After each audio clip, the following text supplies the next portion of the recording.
You need to give me a lesson on it, I think. I will. We're recording, Sean, so be quiet. I'm trying to do my intro. Okay. Okay, hello, welcome to episode 361 of the Self-Help Podcast with me, Ed Lamb, and my good pal, Sean Orford. We have a special guest who we will introduce shortly, so we won't rattle on too much this week about what we've been up to, because it's not much. But how are you doing, Sean? You okay? Yeah. I'm busy, but one of the things I have managed to do is I've been doing big walks. So I've been doing like 5K and 10K walks, and some bike rides too. So I'm trying to make sure I get out because I've been developing cabin fever. You know. Well, I am. Yeah, you better that. On TV, 92. Who I 92. speak about. Oh yeah, she's been in lockdown for 9 weeks, and she's desperate to go and do something. Hold on. Sorry, Ed. No, I haven't been out much. I need to get better at that. I haven't, normally I get out and about just as part of me commute to work. But without that, I'm finding myself locked away a little bit. So I need to get more disciplined at getting out for walks and on my bike even. Who knows? Yeah, all good. I'm really busy. It's crazy actually. I'm turning work down at the moment because I'm trying to keep my head in gear with the other things that I've got building in the background. Maybe our guest Nikki can help us with that. So I'm going to introduce Nikki Cross now of Thrive Life and Business, who we have known for a while. Good friend of the show, good friend of ourselves as well. How are you doing, Nikki? I'm really well, thanks, and thank you for having me. Not at all. No, it's good. Well, we've had a good chat before we came on air. We should have just hit record like as soon as we said hello. I think we chatted for about 45 minutes, easy peasy. But we'll start off, Nikki, by just letting you introduce yourself. And do you want to give the story about how you've set up this business, Thrive? Yeah, 100%. I'd love that. So I have been in learning and development for 15 years. Just really focused on people performance and people development.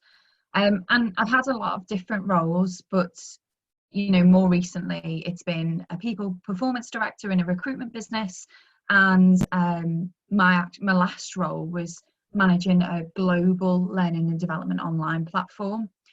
And I think there's two real reasons why I set Thrive up. One was the gap that I could see, which we've already talked a lot about it, to be fair, but the gap that I could see of what was really needed, I suppose, in leadership development, and also life, life change, huge life events. One back in 2017, which you guys fully know about. I think when these big life events happen, for me it was losing my mum.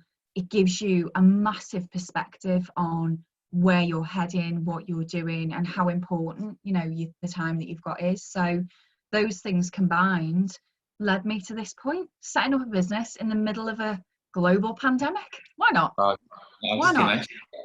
I went it alone in 2008 when there was a little bit of a blip in the world economic situation. But this is crazy, man. So a little bit of an insight. What's it like at the moment for you? Would you have been out doing other things in terms of business development, or have you found it? Good question. Well, obviously, I think it's fair to say that a lot more contact, face to face, would have been a priority right now. Do you know what though? For me, luckily, this does change things, but it doesn't change things in a way of what's required. So what I do, the reason I'm here is to help leaders achieve high performance through their people, through their teams, but by developing the person, by developing the leader or the business owner. And so I actually think that this pandemic is giving us the time to reflect. So the time to go, okay, who am I? What am I about? It's giving everyone a lot of time to do some thinking. There's a lot of, I think there's a lot of a priority on, self-care and being very aware of yourself at the moment and what's going on. But I also think that leaders are looking to what's the next step here, and they really do need support. So it has changed things, But I do think that it's going to be even more needed over the next year or so, for sure. Sean, I can see No. you nodding. Go on, Sean. You're chomping at the bit, talking all the time in the show. Go on. You know when you're talking about leaders and what happens next, what I'm experiencing in the people I'm working with is the classic response of either fight or flight or freeze. And I'm seeing too many people that are in freeze because they can't cope with what might happen next. So there's no planning going on. It's like, there's no planning going on because they don't, it's I don't know what I don't know. And so Sean, exactly the same. The leaders that I'm working with at the moment are like, well, Nikki, I can't plan because I don't know what's going to happen in my market. So an example, one leader that I'm working with at the moment, it's a leader of an owner of a recruitment business who works in markets that have been heavily impacted by COVID. And so, they're saying to me, well, I don't actually know what the best next steps are. And I think that's really an important thing to touch on, because you don't know what you don't know, and that's absolutely fair enough, but you definitely can plan and prioritize. We talked previously about having plan A, B, and C. So what would be the best case scenario plan, and what would be the everything's gone to pot plan, and how can I prepare for those? And I think when I say that, I think what is really important to establish as a leader there is you don't have to know all of the answers. As the leader of a business or as the owner of a business, you don't need all of the answers. You're just the one responsible for finding them out. So if you're having a call with your team just to catch up and ask them how they're going, you don't need to say, well, I'm just letting you know that the plan is this, this, and this, and here's what we're going to do. You can be really honest with them and say, we don't know what's going to happen next. Here's what I'm doing about that. I'm reaching out to our clients and I'm asking how we can support them the most. I'm reaching out to you guys as my team and finding out where can I invest? Where can we, develop you right now? You're furloughed. The only thing that you can do is training. So you don't need the answers, but you are responsible for finding them out, Yeah. I didn't ask this question before we came on, so I'm going to put you on the spot. Both of you, actually. Like, working with leaders that are ready to learn is in some ways quite easy. How do you both reach the leaders that you can see need help but maybe aren't ready to take that step themselves? Sean, you go first. Well, I mean, I suppose the first thing is leaders. One of the things for me, for any individual, leaders particularly, is that to grow and change, you have to have both empathy and insight. You have to have that ability to realise that you need to do something. So one of the things I said earlier on, one of my teachers, Ramji from Bacalog, when I was saying to him, okay, what's a good person? And he says to me, a good person is someone who's getting better at it. And I'm thinking, well, that's pretty good, isn't it? Because whatever you are, whether you're a nurse, a doctor, a leader, as long as you're getting better at it, in the end, you're going to be pretty good. The problem comes when I think, oh, I'm fine now, I don't need to get any better. And as soon as you stop growing, you lose that insight, you had it. You might as well go home at that point. And you must find that, Nikki, with your people, you get someone who's motivated and someone who thinks everyone else has got to change, don't they? Oh, yes. Most of the time when that happens for me is when I've been wheeled in. That's what I get wheeled into a business. So by a managing director, for instance, and he wants me or she wants me to work with their leadership team. So you'll get, general rule of thumb is 80% of the leaders will smile and nod, and out of that 80%, half of them might be genuinely going, yeah, I'm totally invested and committed here. And the other half might be like, oh, she looks quite nice. Let's smile and nod because it's polite, Whereas you've got 20% of the people who are resistors. And I am absolutely pro proof coaching. So the way I approach those resistors is I will start off by doing a bit of a benchmarking exercise where I'll have done my research prior to any session, any learning intervention that I'm taking part in. But I want to know, for you to be good at your job, what are the outcomes, what are the performance outcomes that you need to meet.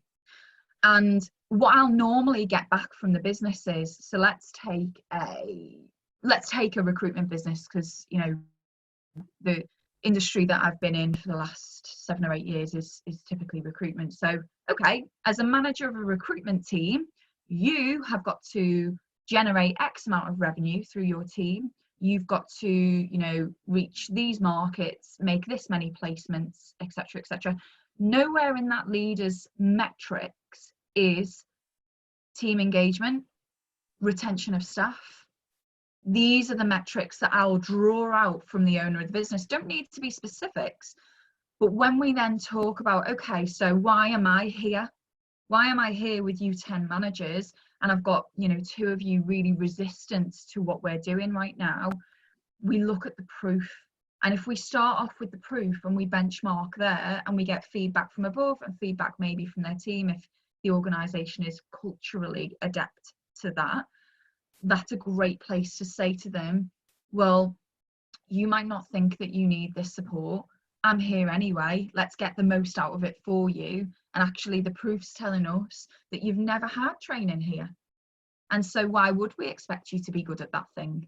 And actually, these are your metrics. So let's make sure that we're improving on those metrics. Normally when I can introduce the commercial implications of them not being totally open to learning, it's when they engage with me a little bit more, because I'm speaking their language. Yeah. You know, they're not in for the fluff, are they? Really? You know, Yeah. and when we can defluff the fluff and speak their, you know, speak their language, then I can get them, you know, realizing that actually this might be worth my time after all. Maybe. Well, I was like, link with the work you do when they're working with their head honchos. For me, yeah. Well, you reminded me of something. I one day, I was asked by an organisation to go and do some coaching with their leadership team. And we were looking at, I was being a bit controversial, it was to do with what they were asking. So what I entitled it was using love as a leadership tool, right? That's why, and we were looking at the idea about nurturing your teams and stuff like that, making people feel empowered. And I've got 9 people on there, and 8 of them are on board. And there's this one guy who's going all the time. I'm talking. So I said, okay, what's your problem? And he was saying, I'm under-resourced, you know, I'm underfunded. You want me to give him a cuddle as well now? And I said, that's interesting. Let's have a look at the stats. So we looked at sickness and retention and recruitment and stuff like that. Who's got the worst stats? Oh, it's you. Could there be a relationship with the fact that you don't share care with your team and the result you get? You know, he, to his credit, he did start to get it. Yeah, and we did do some work after that on him being able to be more nurturing with his team. And that's I think that's an incredible point, because actually these people, Ed, that you talk about, you know, being resistant to learning, I don't think it's being resistant to learning. I think it's to do with, I should know this. We spoke about this a little bit before the show, but a lot of business owners and a lot of people who are in leadership positions, they automatically, when they get the title, they automatically, you know, assume that I should know this, I should be able to do this. And they behave that way a lot of the time. And it's that having that vulnerability and, you know, self-compassion to say, I've never done this before. I've been a good one of them. I've been a good nurse or recruiter or bus driver, but I've never been a good leader before.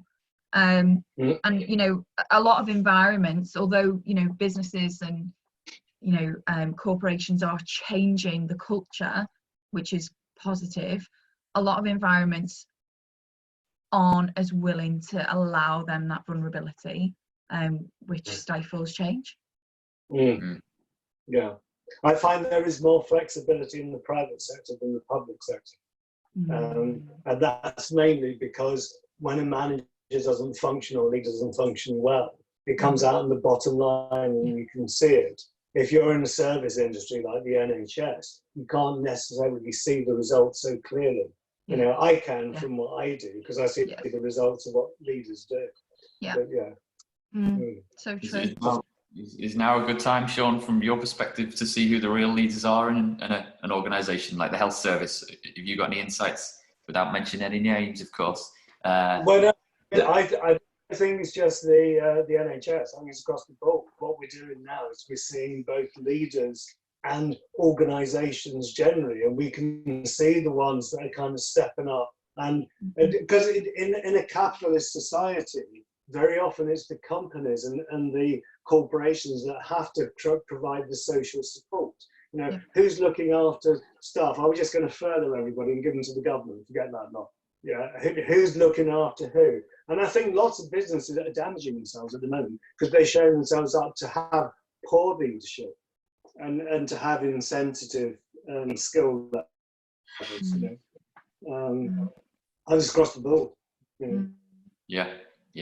I've got a client of mine actually in recruitment, so I should introduce you, Nikki, at some point. But they've been amazing. They're in the renewable energy recruitment game, so they're using this or they're seeing this current situation as a massive potential opportunity to kind of reset the world in the shape that they see it, you know, and obviously then I'm fully on board with all that. And yet he's got staff that can't come to the office anymore, and he probably could have furloughed a lot of them if he'd wanted and just taken that 80% for a few months and just kind of sat around, but he hasn't done any of that. He's properly kicking on massively in this last month. I'm trying to keep up with all the work he's sending to me. But it's really interesting. So how about you? You've seen people that are stepping up to the plate at the moment? Yeah. I think a lot of it depends on the leader, and a lot of it depends on the markets that organisation works in. You know, what I have seen a lot of is, you mentioned about the guy who owns that recruitment business, and the expectation setting, I think, is key in this time, because it sets the tone, doesn't it? So if a leader of a business is not communicating with its people, is not setting expectations of, here's where we stand as a business right now, and here's the direction that we're going to. So the guy that you mentioned then is clearly using this as an opportunity to commit to positive change. You know, that's really evident from what you were saying, and that's really also very inspiring. However, what I've noticed is, because of the uncertainty, a lot of leaders are not just not communicating, but they're not setting those expectations with their teams. So, you know, even if they haven't furloughed their people, what's not happening is, I suppose it's even further emphasised because of the remote teams now. What's not happening as much is the expectation setting. Guys, I need all of you now focusing on these particular areas, because here's the direction that we're going in.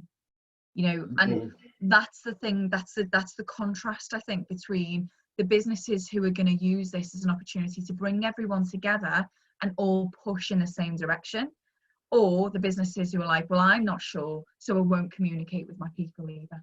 You know, so it's great to hear. One of the things I'm picking up on that with people I'm working with is like engagement and disengagement. The positive leaderships are keeping their teams engaged, although they're remote. But I've got people that are becoming disengaged. And by the time they get to the point where they need to go back to work and rebuild the team, they're going to do a whole load of team building to get people working again, because they've stopped, or they're stopping.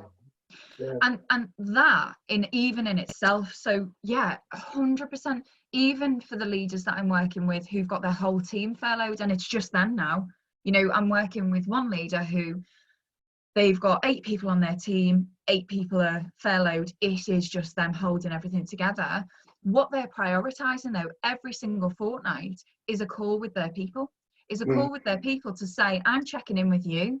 When we get back, these are going to be the focus areas. I'm going to send you 2 resources this week to help with your development. Perfect. Yep. Perfect. Yep. Meaningful development, you know? Yeah. Yeah. Engagement. Yeah. Yeah. I think that it's really easy as a business owner to get lost in what are we going to do next. And I think the focus and the real emphasis needs to be, how can I serve? How can I serve my clients best at this time? How can I serve my people best at this time, to make sure that when we do get back to whatever normal is, or whatever normal we're creating for our business, we actually don't have this huge gap like you've just mentioned there, Sean, in, well, actually, just to get back, we need to bridge all of this first. I think it's really key that. And there is one more bit in that, is that we need to be looking after our customers, we need to look after our staff. But the other thing that I'm seeing is people aren't looking at themselves.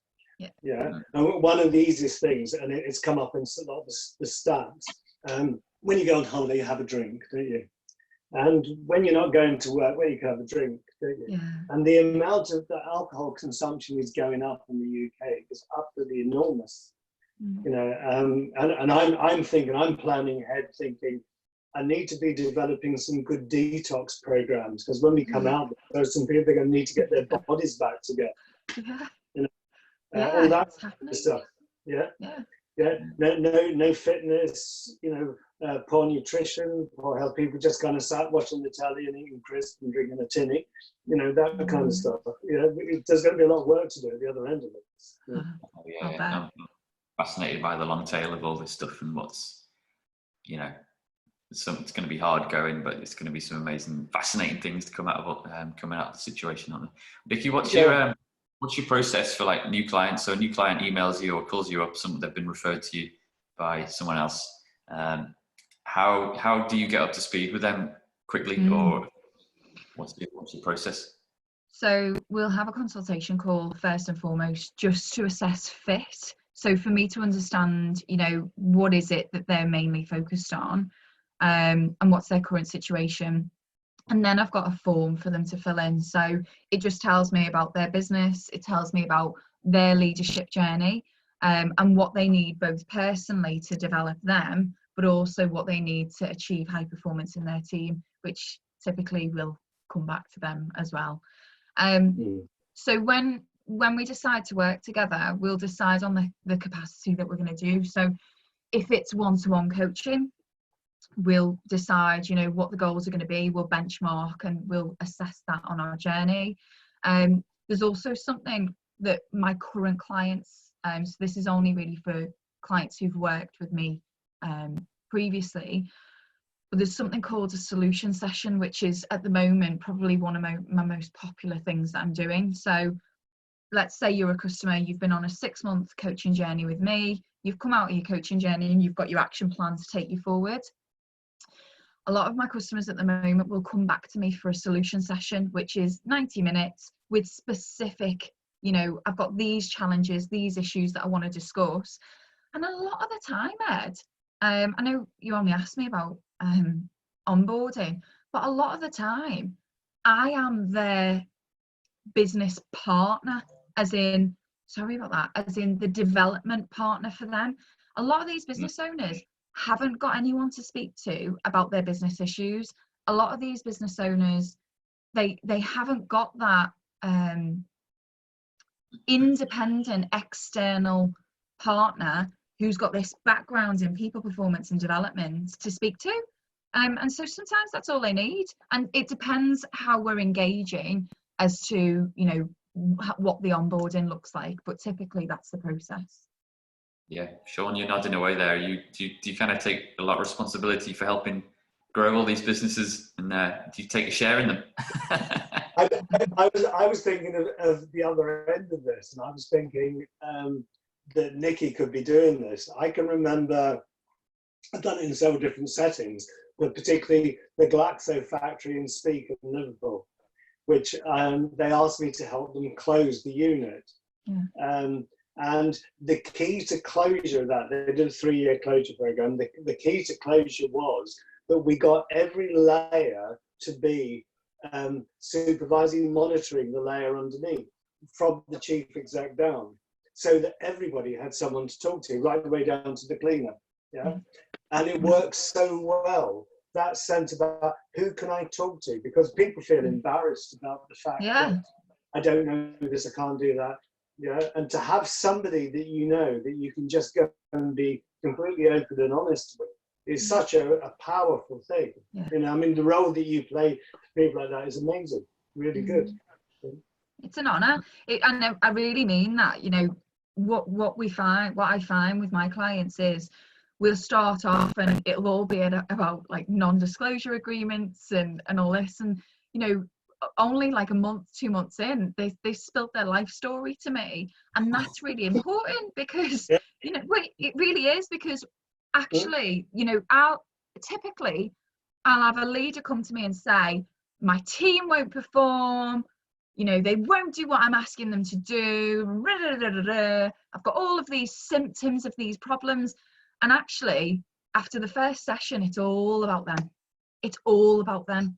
Because yes, you might have these people in your team and there's lots of personalities and lots of characters, and we can MBTI everyone and all of the stuff, but actually you are the common denominator here. And once we peel back the layers, if we can get that leader feeling confident, competent, and understanding what their role is in all of this, the symptoms don't seem that much of an issue. So sometimes I'll even get wheeled in to ask to develop the people, but we start the layer up, exactly what you were saying before, Sean. You start the layer up always. Yeah. It always amazes me how many organisations want to change from the bottom up, and they never can. They always have to change from the top down. Yeah.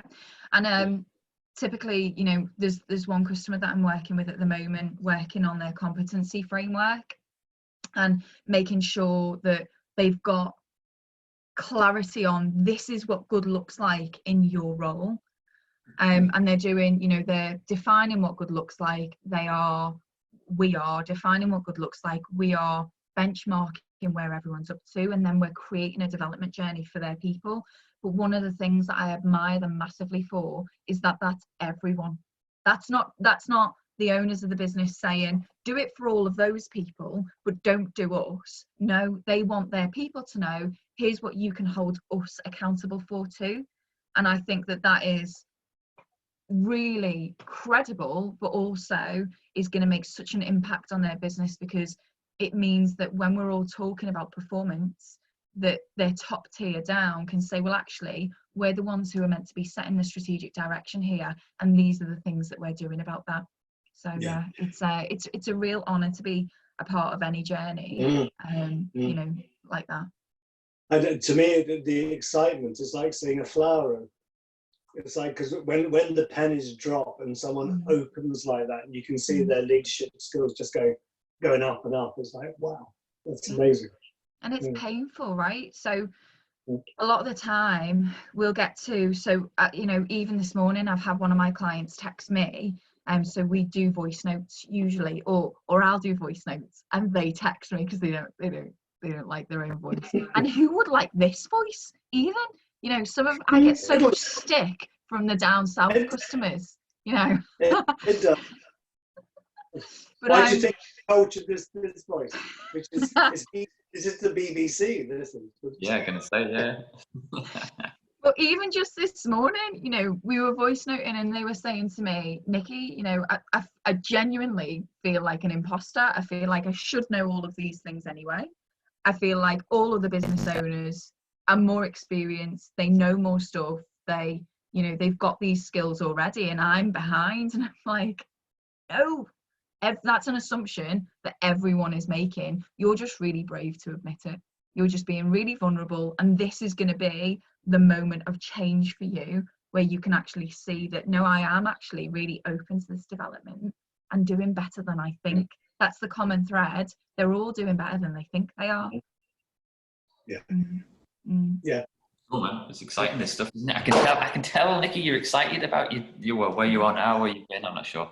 I can see that little spark in your eye, but it might be, I don't know what lighting you've got set up in front of you. No, it's excitement, Ed. It's always excitement. Queen of enthusiasm over here. It runs in the family. What do you do? What do you read? What do you watch to kind of keep, what excites you when you're watching, like, I don't know, YouTube videos, or what you're reading at the moment that motivates you? So at the moment, I don't really watch a lot of telly, if I'm really honest, but I'm a YouTuber, so I'll watch Brené Brown, Brenda Burchard, and reading. Gosh, now you're asking. So there is a book that I'm reading at the moment called A Course in Miracles, but I'm reading the Made Easy version because it's heavy stuff. So I've got that on the go for my journaling. A book that I will always come back to though is any of Stephen Covey's books, any of his work. I've got a bookshelf over there and everything's just what are they called, the little post-it notes. They're all post-it noted. So yeah, really useful resources to just keep going back to, and you can pull it out whenever you need it.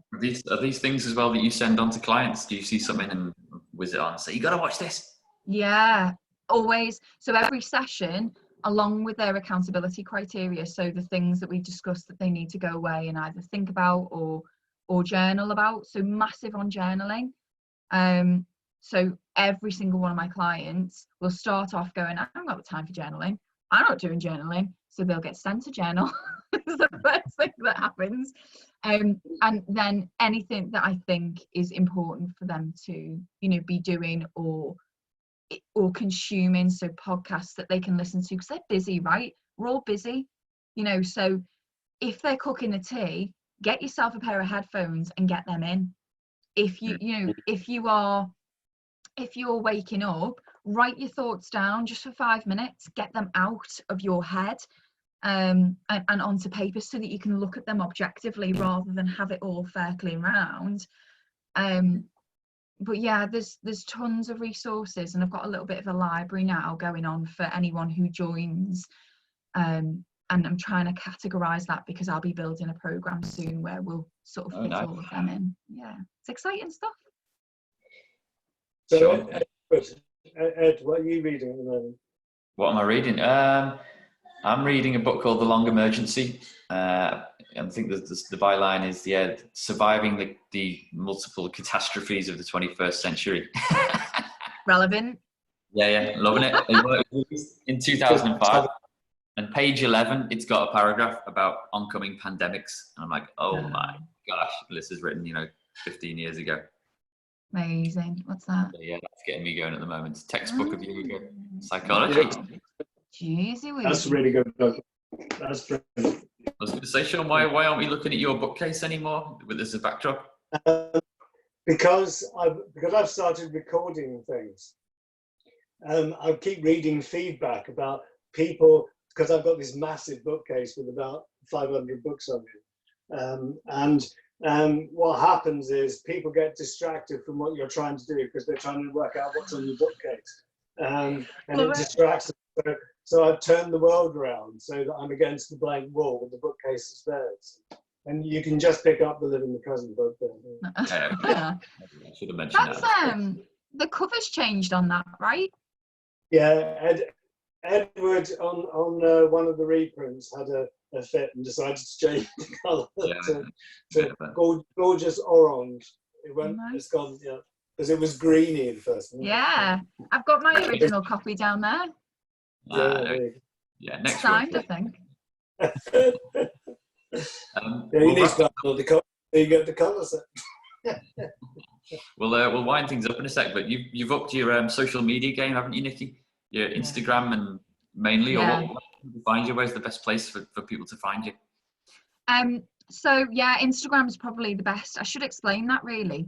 I was winding down a job that I was in. So my employer previously, we had some really straight up conversations from last September to say, this is where I'm going, this is what I'm doing. I think I was only on a month's notice, but I stayed till, the end of April. So the reason why I've, not launched yet is because I've been finishing up projects over there.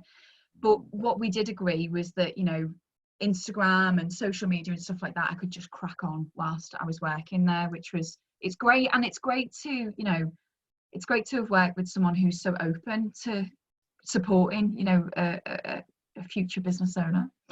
So Instagram, you can get me on Thrive Life and Business. Just type that in. I think it's got underscores underneath, Thrive Life and Business. You'll see me on there.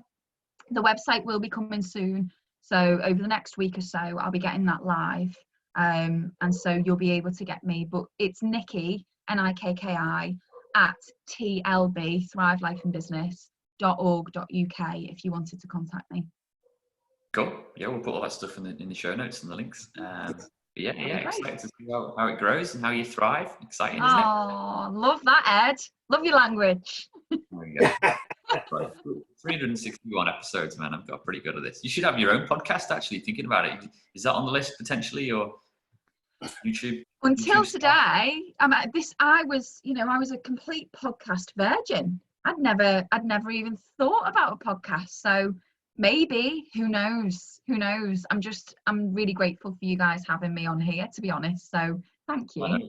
It's been brilliant, but yeah, be careful because we're 361 episodes in now. We can't stop as much as we want to. We're just run away. Every week I have to do this. Every week, yeah. This is the bit where we do the resource of the week. Sean, have you got something you've been that's taking your fancy this week? Yeah, after last week's episode, Reece said to me, you should be pushing the beach as a recording because it's the one thing that allows people to relax and to find their safe place.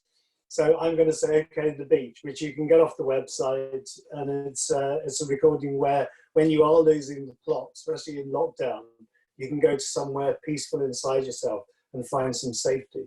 So yeah, not the Leonardo DiCaprio movie from the mid-late 90s. You can watch that as well. Okay. Nikki, what about yourself? Anything at the moment? Yeah, Jimmy and my husband and I have been practicing the Wim Hof method. Oh. Sean, you told me it was a certain type of breathing, but I can't say what is it? What did you say? Pranayam. Makes me feel really posh when I say that's what I'm doing, but I'm not posh. I'm doing the Wim Hof method, which is I'll send a link to it. Takes a few minutes, but it's epic. Makes you feel really good. Awesome. Send it through. I've been as much as I am a podcaster, I don't listen to that many podcasts anymore until recently because I've been upstairs in the back room working away, wanting something to listen to. And it's quite a famous podcast called This American Life. I think they do weekly episodes just about random things going on in the world and in America. But there's this episode about a chap in Japan, actually, so not America, who in the advent of the tsunami in whenever it was, I can't remember when the Japanese big tsunami was, the one where the nuclear reactor meltdown happened. This town lost like 80% of all its residents died in this thing. And to deal with his grief, he set up a phone box, an old-fashioned phone box with a telephone in it, but it wasn't connected to anything, but it was people could go in and speak to the people that they lost, just have a conversation to the loved ones. And just really kind of, got me. Absolutely amazing. This story. I think it's called the wind phone or the wind telephone, because all the thoughts and words go out into the wind. Amazing. So I would encourage everyone to have a little listen to that. Yeah, amazing stuff. Nikki, thanks so much for joining us. Hopefully at some point in the years ahead, we can meet up in person, the three of us. Right. Do a follow-up recording to see how you're getting on and any more tips and advice. But yeah, wish you the best of luck in the weeks and months ahead. Oh, thank you so much, and thanks again for having me. So Nikki, I'm going to be writing a blog later today, which goes out tomorrow. So would you like to contribute to that blog? Is there anything that you'd like to put in it? Yeah, 100. Well, what's it about? It's about today. Oh yes, definitely. Yeah, I'd love that. Love that. How about you send me loads of stuff about? I will, Sean. I'll get loads of juicy resources sent to you. Write me some paragraphs about the power of leadership coaching. Let's get it in the podcast, in the blog as well. Yeah. You might get more than you bargained for, to be fair, Sean. That's You might okay. need to edit We'll it write down. the book back tomorrow. Right, I'm going to hit stop recording, but Nikki, thanks very much. We'll send all the links in the show notes for you stuff. Yeah. And we'll catch you all next week. Cheers. Bye. Okay. Bye.